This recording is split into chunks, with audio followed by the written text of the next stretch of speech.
السلام علیکم ورحمۃ اللہ وبرکاتہ۔ کیا حال ہے سب کا؟ الحمد للہ الحمد للہ، بہت دن بعد ملاقات ہوئی ہے۔ الحمد للہ۔ چلیں انشاءاللہ ہم آج المالک الملک الملیک پڑھیں گے انشاءاللہ۔ نحمده ونصلی علی رسولہ الکریم، اما بعد فاعوذ باللہ من الشیطان الرجیم، بسم اللہ الرحمن الرحیم۔ رب اشرح لی صدری ویسر لی امری واحلل عقدۃ من لسانی یفقہوا قولی۔ المالک الملک الملیک۔ المالک مالک، الملک بادشاہ، الملیک ہر چیز کا مالک۔ یہ تینوں نام ایک ہی مادے سے ہیں، میم لام کاف۔ اس مادے سے جو الفاظ برآمد ہوتے ہیں ان میں مختلف معنی پائے جاتے ہیں۔ نمبر 1، قبضہ اور ملکیت، کسی چیز کی ملکیت، جیسے الم تعلم ان اللہ لہ ملک السماوات والارض، کیا تم نہیں جانتے کہ اللہ ہی ہے جس کے لیے آسمان و زمین کی بادشاہت ہے، ملک ہے۔ اور یہاں ملک کا معنی کیا ہے؟ ویسے تم بادشاہت کرتے ہیں لیکن مراد ہے قبضہ اور ملکیت، یعنی اللہ ہی ہر چیز کا مالک ہے۔ اسی طرح ملک کا لفظ مکمل اختیار کے لیے بھی استعمال ہوتا ہے، مکمل اختیار۔ سورۃ غافر آیت 16 میں آتا ہے لمن الملک اليوم للہ الواحد القہار، آج کس کی بادشاہی ہے، کس کی بادشاہت ہے؟ اللہ ہی کی، جو ایک ہے، بہت دبدبے والا ہے۔ تو یہاں ملک سے مراد مکمل اختیار ہے، یعنی قیامت کے دن مکمل اختیار کس کو ہوگا ہر فیصلے کا، تو وہ دراصل اللہ سبحانہ وتعالی ہی کو ہوگا۔ اسی طرح ملک کا لفظ مکمل اہلیت اور قوت کے لیے استعمال ہوتا ہے، یعنی کمال درجے کی قوت اور اہلیت۔ سورۃ فاطر 13 میں آتا ہے ذالکم اللہ ربکم لہ الملک والذین تدعون من دونہ ما یملکون من قطمیر، یہی اللہ تمہارا رب ہے، اسی کی بادشاہی ہے، اسی کی بادشاہت ہے، یعنی ساری قوت اسی کی ہے، اور اس کے سوا تم جن کو پکارتے ہو وہ کھجور کی گٹلی کے چھلکے کے مالک بھی نہیں ہیں، یعنی ان کے پاس کوئی اہلیت نہیں، ملکیت نہیں، قوت نہیں۔ تو کن کن معنوں میں استعمال ہوتا ہے ملک کا لفظ؟ قبضہ اور اختیار، مکمل اختیار، یس مکمل اختیار، مکمل اہلیت اور قوت، ٹھیک ہے۔ تو جیسا کہ ہم نے دیکھا کہ مالک کا مطلب کیا ہے؟ جس کے پاس ملکیت ہو، ٹھیک ہے، جو ملکیت میں اکیلا ہو۔ لیکن مالک کے لیے یہ لازم نہیں ہوتا کہ اس کے لیے بادشاہت بھی ہو۔ مثلا آپ اپنی کتاب کے مالک ہیں، لیکن کتاب کے مالک ہونے کا مطلب یہ نہیں کہ آپ بادشاہ بن گئے، ٹھیک ہے نا؟ تو مالک ہونا، ملکیت والا ہونا، اور اللہ سبحانہ وتعالیٰ کے لیے جب یہ لفظ آئے تو مراد کیا ہے؟ کامل ملکیت، قبضہ اور اختیار، مکمل قوت۔ ملک وہ ہوتا ہے جس کو بیک وقت بادشاہی اور ملکیت دونوں حاصل ہوں، یعنی جو مالک بھی ہو اور بادشاہ بھی ہو، ملک۔ اردو میں بھی ملک کا لفظ استعمال ہوتا ہے۔ ایک ملک بھی ہوتا ہے۔ ملک کیا ہوتا ہے؟ فرشتہ۔ وہ میم لام کاف سے نہیں ہے، وہ کس سے ہے؟ حمزہ لام کاف، الوکا سے، پیغام رسانی، ٹھیک ہے۔ تو ملک اور ملک میں زبر اور زیر کا ہی فرق ہے، لیکن روٹ فرق ہے دونوں کا، میننگ بھی بہت فرق ہے۔ تو ملک کا معنی کیا ہے؟ بادشاہ، ایسا بادشاہ جس کو ملکیت بھی حاصل ہو، جو اپنی بادشاہی میں حکم نافذ کر سکے۔ مالک جو ہوتا ہے وہ ضروری نہیں ہوتا کہ اپنا حکم نافذ بھی کر سکے۔ بعض اوقات آپ ایک گھر کے مالک ہوتے ہیں، نام پہ آپ کے ہوتا ہے، لیکن اس میں رہ کوئی اور رہا ہوتا ہے، تو حکم کس کا چل رہا ہوتا ہے اس پر؟ جو اس میں رہ رہا ہوتا ہے۔ تو ملک وہ ہوتا ہے جو مالک بھی ہو اور اس کے ساتھ ساتھ بادشاہ بھی ہو، اپنا حکم نافذ بھی کر سکے. اور ملیک کا لفظ جو ہے یہ فعیل کے وزن پر ہے، جو ملکیت اور بادشاہت کے کمال کو ثابت کرنے کے لیے، یعنی مبالغے کے لیے ایک طرح سے. اس کے ساتھ ساتھ وہ جس کی بادشاہت ازل سے ابد تک قائم رہے. ٹھیک ہے، جس کی بادشاہت، ازل کا کیا مطلب ہے؟ جس کی کوئی بگننگ نہیں، اور ابد جس کے بعد کوئی انتہا نہیں. تو ملیک صرف اور صرف اللہ تعالیٰ ہی ہو سکتا ہے. مالک دنیا میں بھی ہوتے ہیں، ملک دنیا میں بھی ہوتے ہیں، لیکن وہ لفظوں کی مشابہت ہے ایک طرح سے. اور ملیک صرف اللہ سبحانہ و تعالیٰ ہے، کیونکہ اسی کی بادشاہت ازل سے ابد تک ہے. دنیا کے جو بادشاہ ہیں ان کی بادشاہی کیا ہے؟ وقتی طور پر ہوتی ہے، تھوڑی بہت ہوتی، ہمیشہ کے لیے نہیں ہوتی. اسی طرح اس میں کمال نہیں ہوتا، مکمل اختیار نہیں ہوتا. یہ تینوں نام قرآن مجید میں آئے. المالک تو بہت شروع میں ہی آ جاتا ہے. کہاں؟ مالک یوم الدین، بدلے کے دن کا مالک ہے. پھر قل اللہم مالک الملک، ٹھیک ہے، سورۃ آل عمران میں آیت 26، کہہ دیجئے اللہ بادشاہی کے مالک. نبی صلی اللہ علیہ وسلم نے فرمایا لا مالک الا اللہ عز وجل، اللہ عز وجل کے سوا کوئی مالک نہیں، یعنی اصل مالک. ہم جن چیزوں کے مالک ہیں ان کا بھی اصل مالک کون ہے؟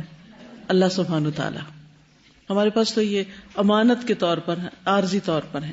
اگر کوئی دنیا میں بادشاہ بھی ہے تو وہ بھی کیا ہے؟ عارضی بادشاہ ہے، وقتی طور پر ہے، وہ اس چیز کا پورا مالک نہیں ہے. اسی طرح اللہ سبحانہ تعالیٰ کا نام الملک بھی قرآن مجید میں آتا ہے، جس سورۃ الحشر کی آخری آیات میں هو اللہ الذی لا الہ الا هو الملک الملک القدوس السلام المؤمن. ٹھیک ہے، الحشر کی آیت 23. اسی طرح سورۃ المؤمنون آیت 116 میں آتا ہے فتعال اللہ الملک الحق لا الہ الا هو رب العرش الکریم. بس بہت بلند ہے اللہ جو سچا بادشاہ ہے، اس کے سوا کوئی معبود برحق نہیں، عزت والے عرش کا رب ہے. اسی طرح نبی صلی اللہ علیہ وسلم جب نماز کے لیے کھڑے ہوتے تو ایک دعا پڑھتے جس کے شروع میں آتا ہے اللہم انت الملک لا الہ الا انت. تو حدیث میں بھی لفظ ملک آتا ہے اللہ تعالیٰ کے لیے. نبی صلی اللہ علیہ وسلم نے فرمایا اللہ تعالیٰ زمین کو مٹھی میں لے لے گا قیامت کے دن، اور آسمان کو اپنے دائیں ہاتھ میں لپیٹ لے گا اور فرمائے گا کہ میں بادشاہ ہوں، انا الملک. زمین کے بادشاہ کہاں ہیں؟ این ملوک الارض. یہ بخاری کی حدیث ہے. الملیک نام جو ہے وہ قرآن مجید کی بس صرف ایک آیت میں آتا ہے. کون بتائے گا؟ فی مقعد صدق عند ملیک مقتدر. بے شک متقی لوگ باغوں اور نہروں میں ہوں گے. ان المتقین فی جنات ونہر فی مقعد صدق عند ملیک مقتدر. سچائی کی مجلس میں عظیم بادشاہ کے پاس جو بے حد قدرت والا ہے. تو ترجمہ آپ کیسے کریں گے؟ مالک کا ترجمہ تو مالک ہو جائے گا، ملک کا ترجمہ بادشاہ ہو جائے گا، اور ملیک کا ترجمہ عظیم بادشاہ ہو جائے گا. عظیم بادشاہ مبالغے کا صیغہ ہے. تو اللہ سبحانہ و تعالیٰ وہ بادشاہ ہے جس کے لیے آسمان و زمین کی ہر چیز، یعنی آسمان و زمین اور جو کچھ ان کے اندر ہے، وہ ان سب کا بادشاہ ہے. اور دنیا کے بادشاہ کتنی چیز کے بادشاہ ہوتے ہیں. اب فرق کیا ہے؟ ہم انسانوں کے لیے بھی لفظ مالک استعمال کر رہے ہیں، اللہ تعالیٰ کے لیے بھی مالک استعمال کر رہے ہیں. انسانوں کے لیے بھی ملک استعمال کر رہے ہیں، اللہ تعالیٰ کے لیے بھی کر رہے ہیں. What's the difference? اب اس ڈفرنس کو محسوس کریں. اللہ سبحانہ و تعالیٰ کی ملکیت کامل ہے، بندوں کی ناقص ہے، جزوی ہے. جیسے انسانوں میں سے امیر ترین آدمی زیادہ سے زیادہ کتنی چیز کا مالک ہو سکتا ہے؟ محدود سی چیز کا. ٹھیک ہے نا. اگر پوری دنیا کی دولت اکٹھی کی جائے تو اس میں امیر ترین انسان کے حصے میں آدھی بھی نہیں آئے گی، چوتھا حصہ بھی نہیں آئے گا، بہت بہت کم پورشن آئے گا. ٹھیک ہے. اسی طرح اللہ سبحانہ و تعالیٰ آسمان و زمین اور جو کچھ اس کے اندر ان سب کا بادشاہ ہے. انسانوں میں سے جو بادشاہ ہوتے ہیں ان کا کیا حال ہوتا ہے؟ وہ جزوی بادشاہت رکھتے ہیں، عارضی بادشاہت رکھتے ہیں. اللہ تعالیٰ ہمیشہ کے لیے مالک تھا اور ہے، رہے گا، اور بادشاہ بھی اسی طرح ہمیشہ کے لیے. لیکن بندے جو ہیں ان کو ایک محدود وقت کے لیے محدود حصے کی تھوڑی سی بادشاہت ملتی، محدود اختیارات کے ساتھ. اور بعض اوقات وہ نام کے بادشاہ ہوتے ہیں لیکن ان کا کوئی بھی اختیار نہیں ہوتا، وہ صرف نام کے صرف ایک سمبل ہوتا ہے. پھر اسی طرح یہ کہ اللہ سبحانہ و تعالیٰ سب مالکوں کا مالک ہے اور سب بادشاہوں کا بادشاہ ہے. یعنی دنیا کے مالک اور دنیا کے بادشاہ جو ہیں وہ کلی ملکیت اور بادشاہت نہیں رکھتے، ان کے اوپر کوئی نہ کوئی اور ہے، اور ان سب کے اوپر اللہ سبحانہ و تعالیٰ ہے. دنیا کے مالک یا ملک صرف دنیا ہی میں بادشاہ کے عہدے پر ہو سکتے ہیں، آخرت میں اس بادشاہت سے ان کو کوئی فائدہ نہ ہوگا، جبکہ اللہ سبحانہ و تعالیٰ اس کی بادشاہت دنیا میں بھی ہے اور آخرت میں بھی ہے، کلی ہے، ہمیشہ ہمیشہ کے لیے ہے. دنیا کے بادشاہ جو ہیں ان کو اپنی حفاظت کے لیے کیا کرنا پڑتا ہے؟ ایک عملہ رکھنا پڑتا ہے، اور ان کے ہاتھوں بھی محفوظ نہیں ہوتے. اور اس کے علاوہ جتنا بھی ان کا ملک ہوتا ہے اس کی حفاظت کے لیے بھی فوجیں بنانی پڑتی ہیں، اور اس کے لیے سیکیورٹی کے انتظام کرنے پڑتے ہیں، اور اسلحہ بنانا پڑتا ہے، اور بہت کچھ، بہت سی چیزوں کے وہ محتاج ہوتے ہیں. یعنی وہ کہنے کو بادشاہ ہوتے ہیں لیکن انتہائی محتاج ہوتے ہیں ہر چیز میں، بلکہ بعض اوقات تو یہ لگتا ہے جیسے عام انسانوں سے بھی زیادہ محتاج ہیں. عام انسان تو اپنا کام خود کر لیتے ہیں، وہ اپنے بہت سے کام بھی خود نہیں کر پاتے.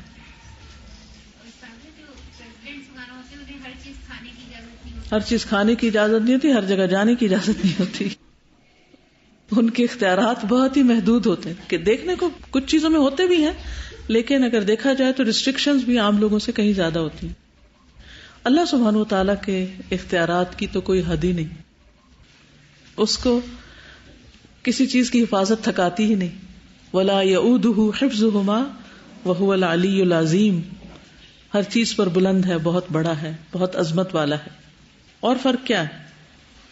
اللہ سبحانہ و تعالیٰ کو کسی سے خطرہ نہیں، جبکہ دنیا کے بادشاہ ہر وقت خطرے میں رہتے ہیں.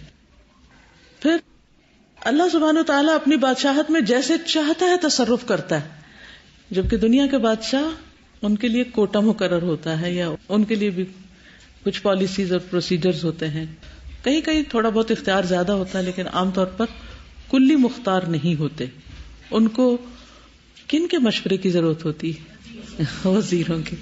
وزیر کا لفظی مطلب پتہ ہے نا آپ کو کیا ہے؟ بوجھ اٹھانے والا. تو وہ دراصل بادشاہ جو ہوتے ہیں، بادشاہ لوگ، وہ وزیروں کے سہارے چل رہے ہوتے ہیں، خود سے خود نہیں چل سکتے. وہ ملک سبا کا واقعہ قرآن مجید میں موجود ہے نا، ما کنت قاطعۃ امرا حتی، آگے کیا تھا؟ حتی تشہدوا.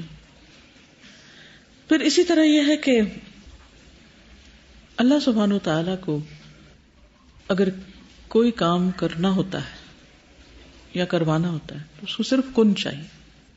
بادشاہوں کو بعض اوقات کوئی کام کروانا ہوتا ہے تو اس کے لیے خوش آمدید تک بھی کرنی پڑتی، اور محدود اختیار کے اندر ہی کام کر سکتے ہیں، وہ سب کچھ نہیں کر سکتے جو وہ چاہتے ہیں. پھر حضرت سلیمان علیہ السلام کی دعا کی وجہ سے کہ اللہ تعالیٰ ایسی بادشاہت عطا کر کہ لا ينبغي لأحد من بعدی، تو ویسے ہی ایک طرح سے ریسٹرکشنز لگ گئی ہیں. ان کی دعا قبول ہو گئی، اور اس کے بعد نہ ان کی اولاد میں سے اور نہ ہی بعد میں کوئی اتنے اختیارات والا بادشاہ ہوا کہ جن کی حکومت جنوں پر بھی ہو، اور وہ پرندوں اور چیونٹیوں کی بولیاں بھی جانتے ہوں، اور پھر ہواؤں پر بھی ہو، ہوائیں بھی ان کے لیے مسخر ہوں، اور وہ سلسلہ تو ویسے ہی ختم ہے. پھر اسی طرح یہ ہے کہ جب ہم اللہ سبحانہ و تعالیٰ کو بادشاہ حقیقی مانتے ہیں تو پھر ہم پر لازم آتا ہے کہ ہم اس کی مکمل اطاعت بھی کریں. وہ مکمل کامل بادشاہ ہے تو کامل اطاعت اسی کی ہے، جبکہ دنیا کے بادشاہوں کی بھی اطاعت کی جاتی ہے لیکن کامل اطاعت کا حکم نہیں ہے. کہاں تک اطاعت ہو سکتی ہے دنیا کے بادشاہوں کی؟ جہاں تک وہ اللہ سبحانہ و تعالیٰ کے حکم کے خلاف نہ ہو. اور سوچئے بالکل دنیا کے بادشاہوں کو بادشاہت کے جانے کا ڈر دھڑکا لگا رہتا ہے، جبکہ اللہ سبحانہ و تعالیٰ کو ایسا کوئی خوف نہیں. اس کی بادشاہت ہمیشہ کے لیے ہے، لا زوال ہے، اسی لیے وہ الملک کے ساتھ ساتھ الملیک بھی کہلاتا ہے. جی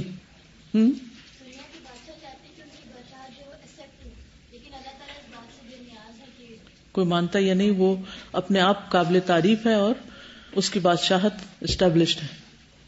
دنیا کے بادشاہ سے اگر کوئی چیز مانگے تو وہ ایک بار دے دے گا بڑے احسان کر کے سب کو شو کر کے, لیکن اللہ تعالیٰ سے اب جتنی بار مانگو جو مانگو وہ ہمیشہ دے گا. دنیا کے بادشاہوں سے انسانوں کو توقعات ہوتی ہیں, انسان ان سے مانگتے ہیں, ایک دفعہ مانگیں گے, 2 دفعہ مانگیں گے, پھر ان کا خزانہ خالی ہونے لگے گا اور پھر اس کے بعد وہ دینے سے انکار کر دیں گے. اللہ تعالیٰ اپنی تو جیسے مرضی چاہے بڑھائے, جب مرضی وداؤٹ اینی ایفرٹ, لیکن دنیا کے بادشاہ اگر اپنی صرف کingdom کو ہی بڑھانا ہو تو فوجیں بھیجے اور وہ کریں. بالکل.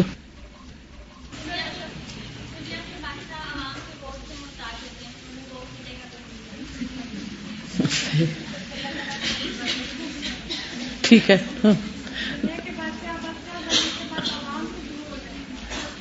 صحیح. دنیا کے بادشاہ بننے کے بعد عوام سے دور ہو جاتے ہیں, جبکہ اللہ سبحانہ و تعالیٰ یعنی کہ جو بھی اس کے قریب ہونا چاہے وہ ہو سکتا ہے. تو اس میں یہ تھا کہ جیسے حضرت سلیمان علیہ السلام کو اگر کتنی ہی بڑی بادشاہت مل گئی, چاہے ہوائیں مسخر ہو جائیں, سب کچھ مخلوقات مسخر ہو جائیں, اس کے باوجود وہ اللہ کے محتاج ہو کے کہہ رہے ہیں, یعنی انسان جتنا بھی چلا جائے پھر بھی محتاج ہی, تو بادشاہت کو سنبھالنے کی محتاج. رب اعوذنی ان اشکر. بالکل. استاذہ یہ بات آ رہی تھی ذہن میں کہ قدرت جتنی بھی ہے, خاص طور پر جیسے زندگی ہے, موت ہے, یہ ساری قدرت سے اللہ کے اختیار میں ہے, اللہ کی ملکیت میں. دنیا کا کوئی بھی بادشاہ ان میں سے کسی چیز میں کسی طرح بھی حصہ دار نہیں ہے. بالکل. جو دنیاوی بادشاہ ہوتے ہیں ان کو اپنی رعایا میں سے بھی سب کا نہیں پتا ہوتا کون کس حال میں کہاں کیا ہے, لیکن اللہ تعالیٰ کو ما یسقط من ورقۃ الا یعلمها. بالکل مکمل علم بھی رکھتا ہے, اس کے خزانے کبھی ختم نہیں ہوتے.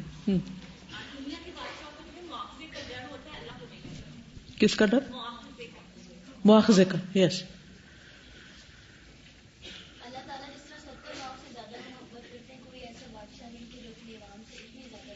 اللہ تعالیٰ اپنی مخلوق سے محبت کرتے ہیں, لیکن جو عوامی یا دنیا کے بادشاہ ہوتے ہیں عموماً عوام ان کے لیے بوجھ ہی ہوتی ہے.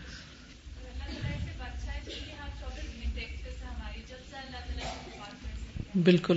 اور بیچ میں کسی واسطے وسیلے کی ضرورت نہیں اللہ تعالیٰ تک پہنچنے کے لیے, جبکہ دنیا کے بادشاہوں کے ساتھ ڈائریکٹ کمیونیکیشن ہو نہیں سکتی. استاذہ مجھے اس کمپیریزن سے یہ لگ رہا ہے کہ بادشاہ تو صرف اللہ ہے, باقی کمپیریزن انسان کا مجھے لگتا ہے دنیا کو یا بادشاہ کو کوئی اور نام رکھ لینا چاہیے. یعنی اختیار اور ان چیزوں کے لحاظ سے جو بادشاہت کا کانسیپٹ ہے, یعنی ہم یہ کمپیریزن تو کر رہے ہیں, لیکن میرے دل میں کوئی بادشاہ ہی نہیں رہا اللہ کے سوا. یعنی مطلب وہ بیچارہ تو بہت کمزور ہے, بیچارہ بادشاہ تو اتنا کمزور ہے کہ اس کے ساتھ میرے جیسے کچھ اور بھی ہوتے ہیں جو اس کی حفاظت کے ذمہ دار ہوتے ہیں, اور انہی میں سے کوئی اٹھے اور اس کو مار دے. تو بادشاہت تو مجھے لگتا ہے بادشاہ تو صرف ایک اللہ ہی. بالکل. اصل میں یہ کمپیریزن کروانے کا مقصد یہ ہے کہ ہم دنیا کے بادشاہوں سے بڑے ہی متاثر ہیں, امپریسڈ ہیں, ان کے آگے جھکے جاتے ہیں, مرے جاتے ہیں, اور ہر اپنی توقع امید ان سے لگا بیٹھتے ہیں کہ یہ ہمارے لیے کچھ کریں گے, اور اس کے مقابلے میں اللہ سبحانہ و تعالی سے وہ توقع اور وہ امید اور وہ رجا اور وہ ہے ہی نہیں. دنیا کا کوئی بادشاہ رہا تھا دل میں ایک عظمت, اچھا یعنی جتنے بھی دنیا کے آئیکونس ہیں, آئیکونک بادشاہ ہیں یا کوئنز ہیں, تو ان کے بارے میں لوگ جاننے کی, تجسس کرنے کے. لیڈی ڈائنا کا بیچاری کا کیا حال کیا لوگوں نے پیچھے پڑھ پڑھ کے, یعنی ان سے اتنی زیادہ ایک عقیدت اور اٹیچمنٹ اور محبت, اور یعنی کہ وہ انتہا کو پہنچی بھی ہے. لیکن جو اصل میں محبت کے لائق ہے, اصل میں جس کے آگے جھکنا چاہیے, اور اصل میں جس کو جاننے کی ہر وقت کوشش کرنی چاہیے, وہ کیوں نہیں؟ کیونکہ ہم نے اس کو پہچانا ہی نہیں کہ اصل بادشاہ ہے کون. جی اور کوئی کچھ کہنا تھا؟ پھر آگے بڑھتے ہیں. جی بولیے. جو کہہ رہی تھی نا, مجھے اسی سے فالو اپ یہ فیل ہوا کہ پھر اللہ تعالیٰ کا نام اسی لیے بادشاہ تو نہیں ہے, الملیک ہے, اس لیے ہم ان کو بادشاہ تو اپنی اردو لینگویج کی وجہ سے ایکسپلین کرنے کے لیے بول رہے ہیں نا. مطلب ہے ڈیفینیشن آف دنیا میں بھی دنیا میں بھی عربوں کے ہم ملک کہتے ہیں نا. اچھا جی, عربوں میں تو ملک کہتے ہیں نا. بادشاہ جو ہمارا کانسیپٹ ہے وہ, اور جو ملک جیسے آپ کہہ رہی ہیں عربی میں ملک, اصل میں معنی مطلب تو ایک ہی ہے. ہاں جی. کچھ ایسی چیزیں جو صرف اللہ تعالیٰ کہہ سکتے ہیں, جیسے گناہوں کو معاف کرنا, یا جہنم سے نجات دینا, یا جنت میں داخل کرنا, تو یہاں تک تو ان کی سوچ بھی نہیں، یعنی بادشاہ بھی محتاج ہے کہ بادشاہ سفارش بھی نہیں کر سکتے جب تک اللہ نہ چاہے. خود کرنا تو کیا کروا بھی نہیں سکتے.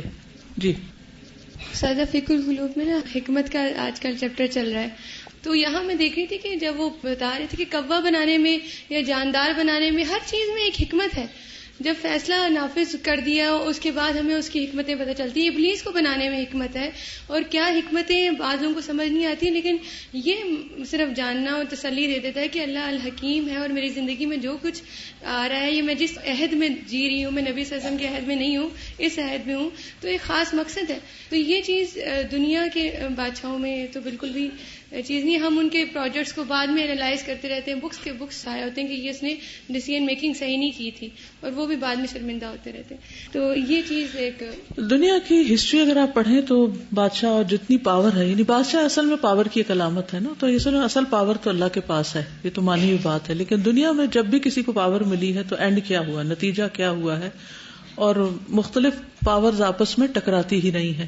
لڑائیاں جھگڑے فتنے فساد کے علاوہ انسانوں نے کیا دیکھا ہے؟ جتنی جنگیں اس پاور کے پیچھے، حتیٰ کہ بیٹا باپ کو اور قریبی رشتہ داروں کو زہر دے دے کے ختم کیا گیا ہے اس اقتدار کے پیچھے. تو انسان کے لیے ایک بہت بڑی آزمائش بھی ہے.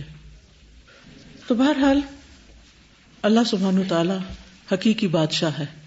وتعالى اللہ الملک الحق لا الہ الا هو رب العرش الکریم.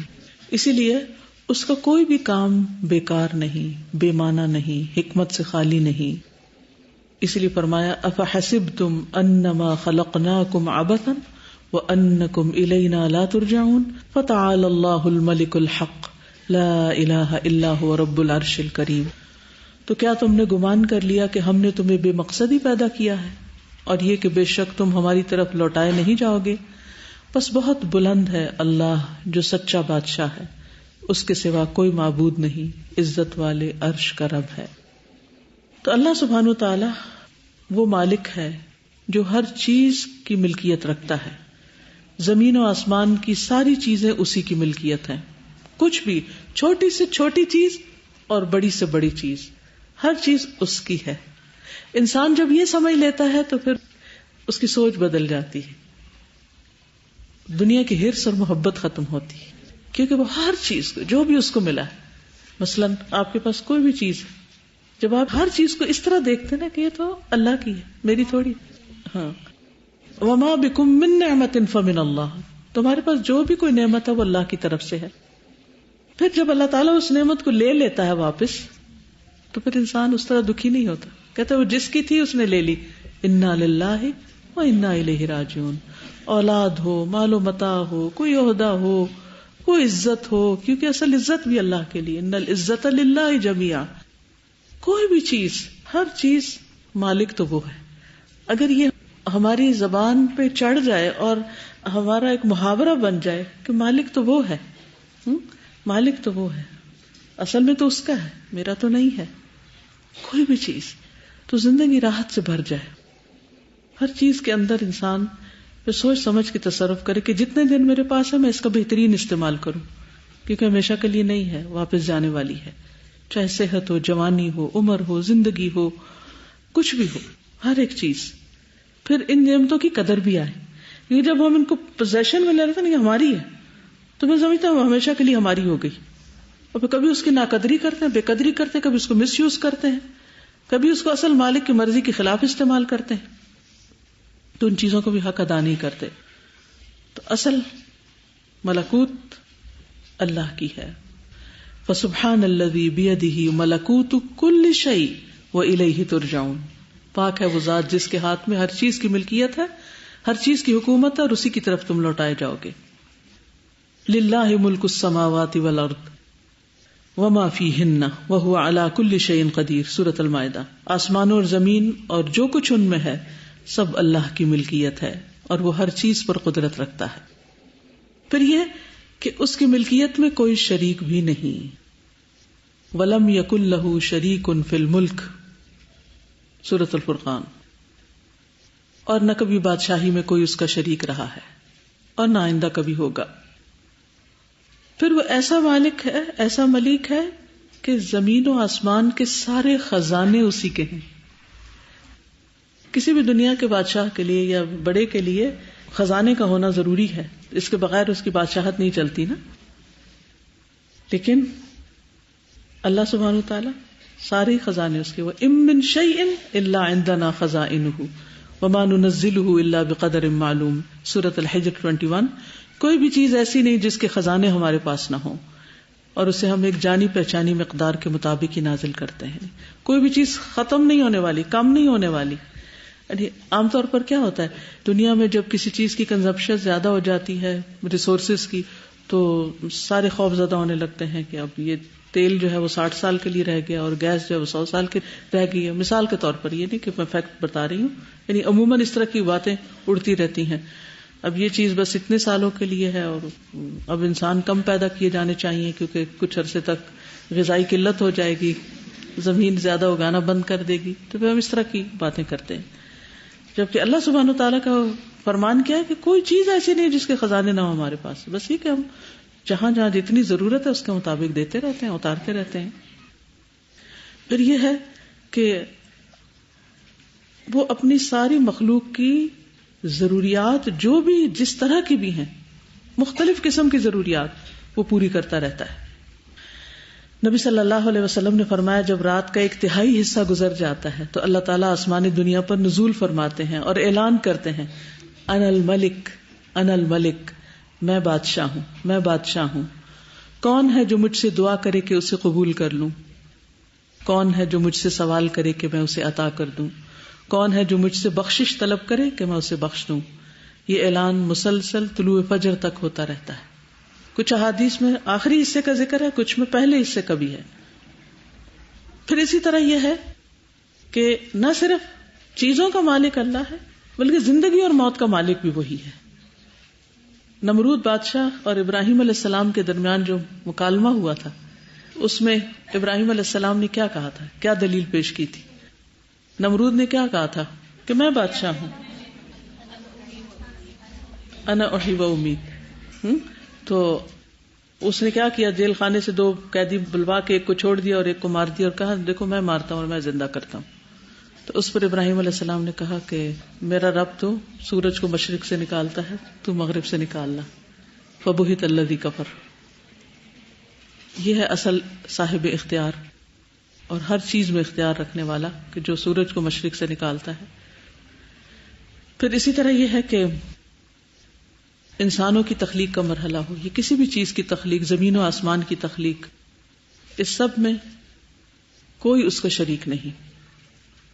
دنیا میں جب پروجیکٹس بنائے جاتے ہیں تو اس میں بے شمار دماغ کام کرتے ہیں، لیکن زمین و آسمان کی تخلیق ہو یا انسانوں کی تخلیق یا ان کی آگے اولاد کی تخلیق، سب کی سب اللہ ہی کے حکم سے ہے. للہ ملک السماوات والارض یخلق ما یشاء یہب لمن یشاء اناثا ویہب لمن یشاء الذکور. پھر اسی طرح ہدایت اور گمراہی کا مالک بھی وہی ہے. من یہدہ اللہ فلا مضل لہ ومن یضللہ فلا ہادی لہ. پھر اسی طرح معاف کرنے اور سزا دینے کا اختیار بھی اسی کو ہے. وَلِلَّهِ مُلْكُ السَّمَاوَاتِ وَالْأَرْضِ يَغْفِرُ لِمَن يَشَاءُ وَيُعَذِّبُ مَن يَشَاءُ. آسمان و زمین کی بادشاہت اللہ ہی کی ہے، وہ بخش دیتا ہے جسے چاہتا ہے اور سزا دیتا ہے جسے چاہتا ہے. پھر کوئی اس کی گرفت سے بچا نہیں سکتا، اس کی پکڑ سے کوئی بھی بچا نہیں سکتا. دنیا میں کیا ہوتا ہے، بعض اوقات ایک پکڑتا تو دوسرا چھڑوا دیتا ہے. وَمَن يُرِدِ اللَّهُ فِتْنَتَهُ فَلَن تَمْلِكَ لَهُ مِنَ اللَّهِ شَيْئًا. نفع نقصان کا مالک بھی وہی ہے. قُلْ أَتَعْبُدُونَ مِن دُونِ اللَّهِ مَا لَا يَمْلِكُ لَكُمْ ضَرًّا وَلَا نَفْعًا. کہہ دیجئے کیا تم اللہ کے سوا اس چیز کی عبادت کرتے ہو جو تمہارے لیے کسی نفع نقصان کی مالک نہیں؟ یعنی دنیا کے بادشاہ اگر کسی کو فائدہ دینا چاہیں تو کیا ضروری ہے کہ فائدہ پہنچا سکیں گے؟ نہیں. یا نقصان دینا چاہیں تو کیا واقعی وہ نقصان ہے؟ نہیں. جسے اللہ رکھے اسے کون چکے. بہت دفعہ ایسے واقعات پڑھنے کو ملتے ہیں کہ جس میں اللہ سبحانہ وتعالیٰ نے لوگوں کے ہاتھوں سے لوگوں کو بچایا.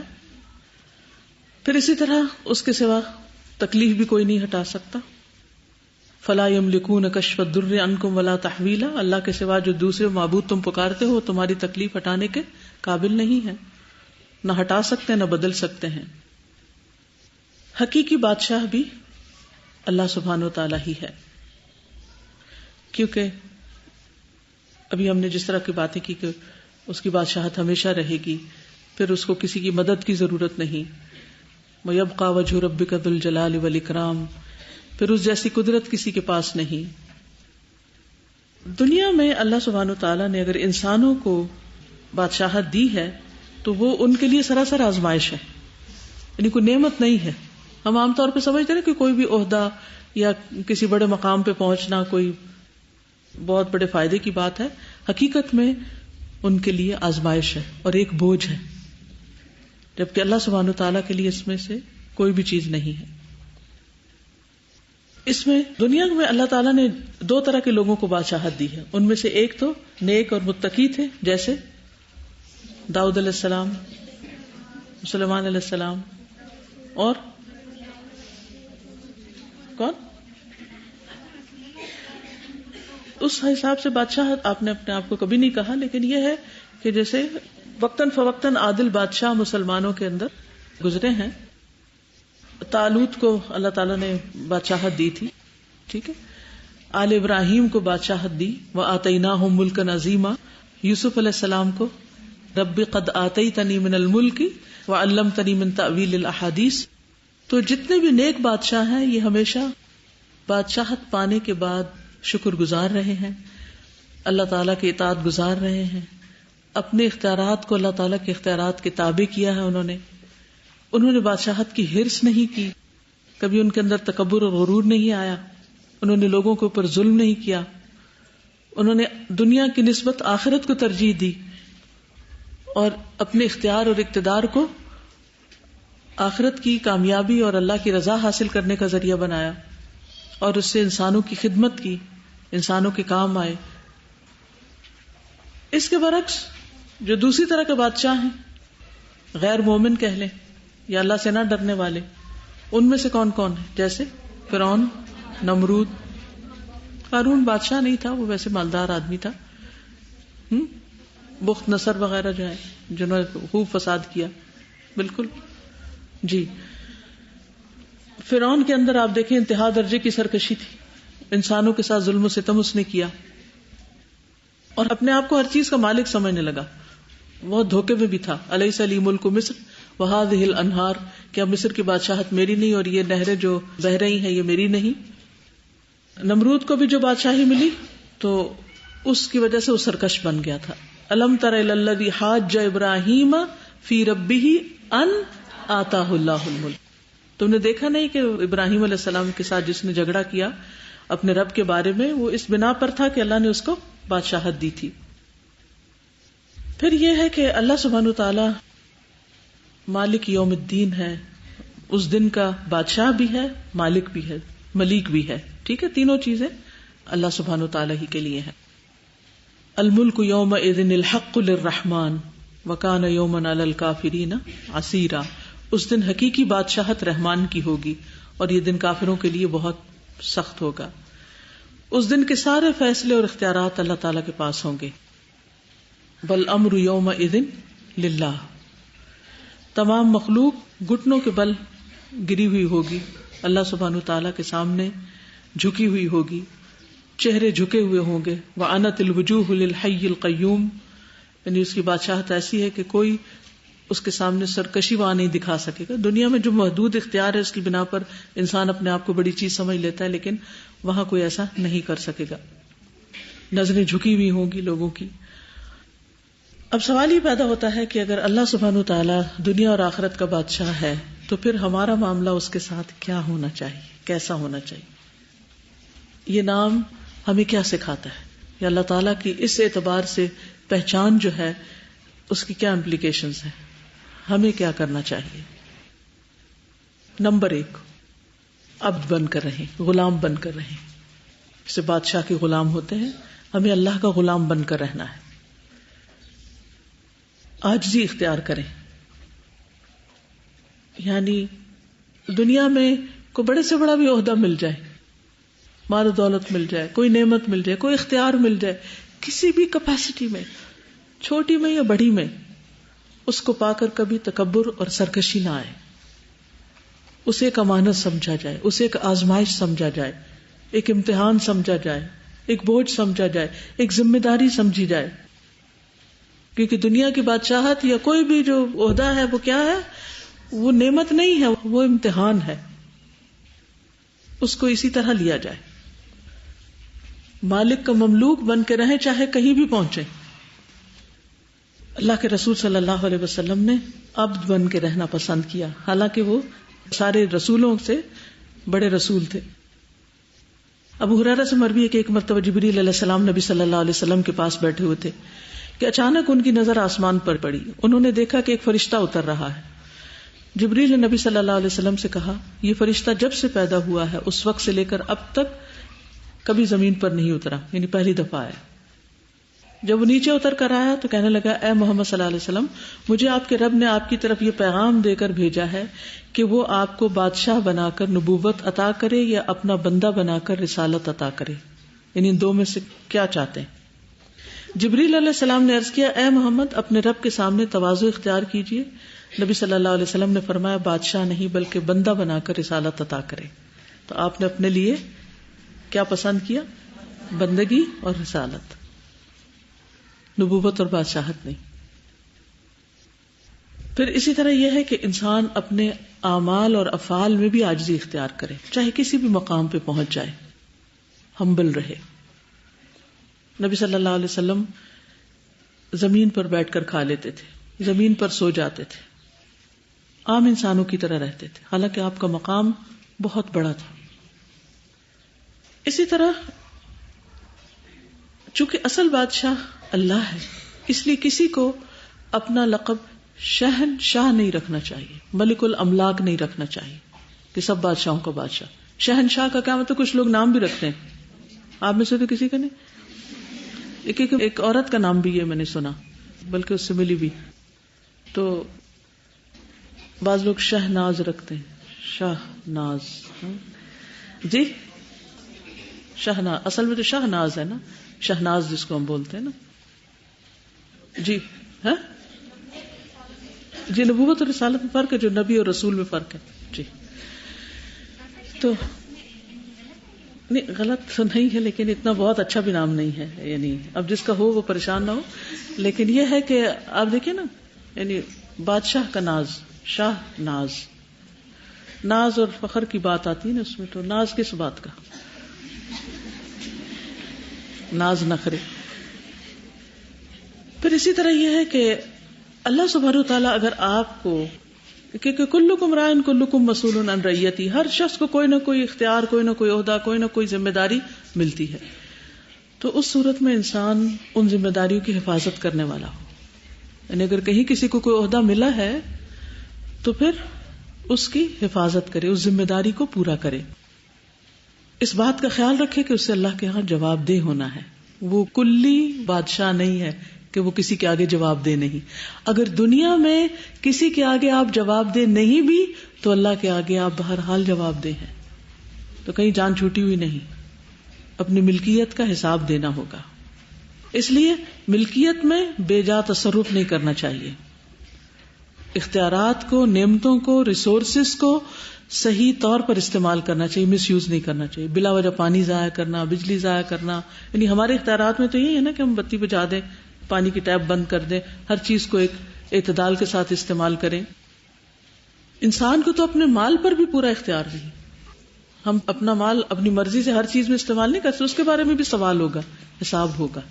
تو جس جس چیز پر آپ کا اختیار ہے، چاہے آپ کا لباس ہے، چاہے آپ کوئی بھی چیز ہے، ان سب کے بارے میں پھر اپنی ذمہ داریوں کو سمجھنے والے ہوں. ایک شخص نے موت سے پہلے اپنے جو غلام تھے 6 کے 6 سب آزاد کر دی، صرف اس لیے کہ وارثوں کو نہ ملے. تو نبی صلی اللہ علیہ وسلم سخت ناراض ہوئے. آپ نے فرمایا کہ میں نے ارادہ کیا کہ میں اس کی نماز جنازہ نہ پڑھاؤں. یعنی یہ نہیں کہ ہم وارثوں کو محروم کرنے کے لیے اپنا مال ادھر ادھر کر دیں کہ کسی اور کو نہ ملے، یا اپنی مرضی سے مال تقسیم کریں. وراثت تو اللہ نے خود اپنے ہاتھ سے تقسیم فرمائی ہے، خود اس کا قانون دے دیا ہے. پھر اسی طرح یہ ہے کہ انسان کی جو بھی رعایا ہو اس کے حقوق کی حفاظت کرے، انسان ان کی ضروریات پوری کرے، ان پہ ظلم نہ کرے.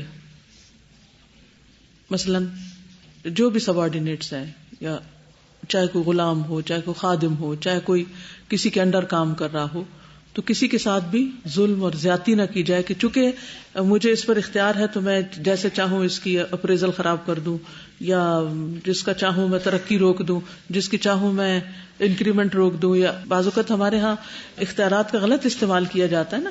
جو بھی باس ہوتا ہے بعض اوقات اگر وہ کچھ چیزوں کو پرسنل لینے لگتا ہے کہ چونکہ اس نے میری عزت نہیں کی یا اس نے میرے ساتھ زیادتی کی ہے، اس نے میری بات نہیں مانی، تو میں اب اس کو مزہ چکھاتا ہوں. تو اختیارات کا ناجائز استعمال درست نہیں. یہی تو انسان کا اصل امتحان ہے کہ انسان اپنے نفس کو قابو میں رکھے اور کسی کے ساتھ بھی زیادتی نہ کرے. نہ صرف یہ کہ انسانوں کے ساتھ بلکہ باقی بھی جو کچھ انسان کے اختیار میں، جیسے جانور وغیرہ ہیں، جیسے اور بھی ملکیت میں جو چیزیں ہیں. پھر اسی طرح اس نام کے ساتھ دعا بھی کرنی چاہیے. ایک دعا تو وہی جو آپ نے بھی پڑھی، قل اللہم مالک الملک تؤتی الملک من تشاء وتنزع الملک ممن تشاء وتعز من تشاء وتذل من تشاء بیدک الخیر انک علی کل شیء قدیر. پھر اسی طرح قرض کی ادائیگی کے لیے خاص طور پر اس دعا کے ساتھ دعا کرنی چاہیے. تو اس میں یہ ہے کہ احد پہاڑ برابر بھی قرضہ ہو تو ادا ہو جائے گا. صحیح ترغیب و ترہیب کی حدیث ہے، اللہم مالک الملک تؤتی الملک من تشاء وتنزع الملک ممن تشاء، آخر تک آیت پڑھ کے، اور پھر رحمان الدنیا والآخرۃ ورحیمہما تعطیہما من تشاء وتمنع منہما من تشاء ارحمنی رحمتا تغنینی بہا عن رحمت من سواک. اسی طرح اس نام کے ساتھ جو تسبیح ہے، سبحان الملک القدوس، کب پڑھا کرتے تھے نبی صلی اللہ علیہ وسلم اس کو؟ وتر میں سلام پھیرنے کے بعد. ٹھیک ہے، کتنی دفعہ؟ 3 دفعہ. شاباش. پھر اسی طرح نبی صلی اللہ علیہ وسلم جب نماز کے لیے کھڑے ہوتے تو اس وقت بھی اس نام کے ساتھ دعا کرتے تھے. سلام پھیرنے کے بعد جو دعا پڑھتے ہیں، لا الہ الا اللہ وحدہ لا شریک لہ لہ الملک ولہ الحمد وہو علی کل شیء قدیر اللہم لا مانع لما اعطیت ولا معطی لما منعت ولا ينفع ذا الجد منک الجد. اسی طرح صبح شام کی جو دعائیں ہیں، اصبحنا واصبح الملک للہ، امسینا وامسی الملک للہ. پھر اسی طرح الملیک کے نام سے اللہ تعالیٰ کو پکارنا، جس میں آتا ہے اللہم رب کل شیء وملیکہ. ٹھیک ہے، صبح شام کی دعاؤں میں بھی آتا ہے نا یہ رب کل شیء وملیکہ. پھر یہ کہ اللہ سبحانہ وتعالیٰ سے اس کی ملکیت کا واسطہ دے کے دعا بھی کرنی چاہیے. اللہم انی اسألک من فضلک ورحمتک فإنہ لا یملکها الا انت. اے اللہ، میں تجھ سے تیرے فضل اور رحمت کا سوال کرتا ہوں، بے شک اس کا کوئی مالک نہیں سوائے تیرے. سبحانک اللہم وبحمدک اشہد ان لا الہ الا انت استغفرک واتوب الیک. السلام علیکم ورحمۃ اللہ وبرکاتہ.